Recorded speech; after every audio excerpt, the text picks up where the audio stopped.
Well, I haven't done a video in a while. The Canucks lost a lot, someone please kill the accolade is perfect. We're caught up. Steven Stamkos. Alright, so I'm making this video on May 31st, which means that June 1st is tomorrow, which means we are only around a month away from free agency opening up. Steven Stamkos is the biggest draw in the free agency by a mile, and outside of the Tampa Bay Lightning re-signing him, it seems that the Toronto Maple Leafs are the most likely to sign him. But I'm here to offer an alternative option. He will not be signed by the Toronto Maple Leafs. He's going to instead be signed by the No, he's not. So who do I think he'll be signed by then? Well, it's another Canadian team, and Gary Bettman will lose his mind if it happens, which is another bonus.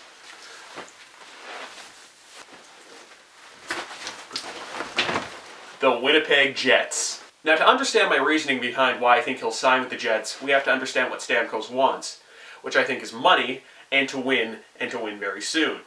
I mean, of course, I'm not Steven Stamkos, I don't actually know what he wants, but I think it's fair to assume, unless he has some fetish for losing, in which case, sure, sign with the Leafs. Haha, you guys, see that? I made fun of the Leafs, I'm original. Where's my award? Do I get an award? I made a joke about the Leafs being bad. Do I get an award? So first of all, let's look at the money situation.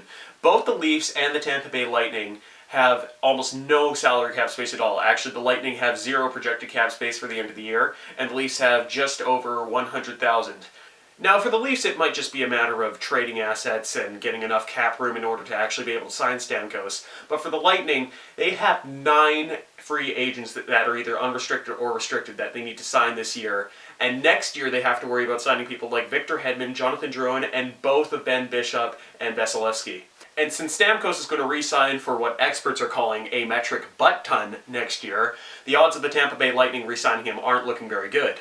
Actually, he's in Tampa Bay. Wouldn't that be an imperial butt ton? So now we go to the Winnipeg Jets, who have only spent $59 million of cap room, meaning they have $12 million free dollars of cap space. Not only that, but they only have 3 major people that they need to sign next year, which are Jacob Trouba, Mark Scheifele, and Michael Hutchinson, all of who are restricted free agents. Now, I hear a lot of you cap nerds yelling at the screen saying, but the Winnipeg Jets have an internal cap. They can't spend all those $12 million, which is true. They do have an internal cap.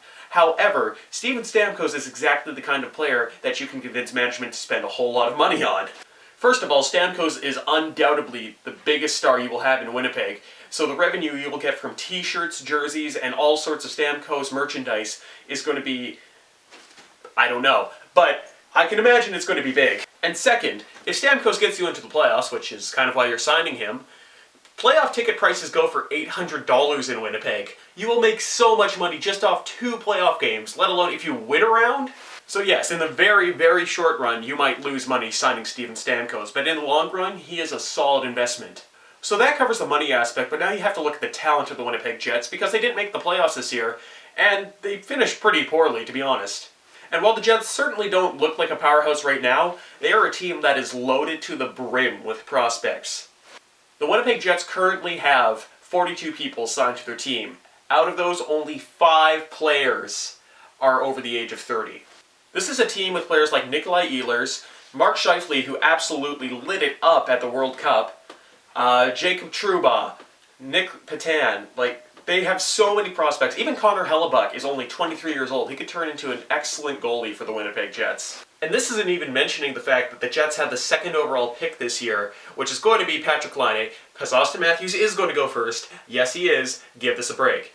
So that's a first line of Patrick Laine and Steven Stamkos, backed up by Mark Scheifele and Nikolai Ehlers. All you need is solid goaltending from one of the 3, Pavelec, Hutchinson, or Hellebuck, and you'll be fine. Then if you get good defense from Enstrom, Trouba, Josh Morrissey coming up from the minors, Dustin Byfuglien, you will have a cup contending team in 3 years when Stamkos is 28, still right in the middle of his prime.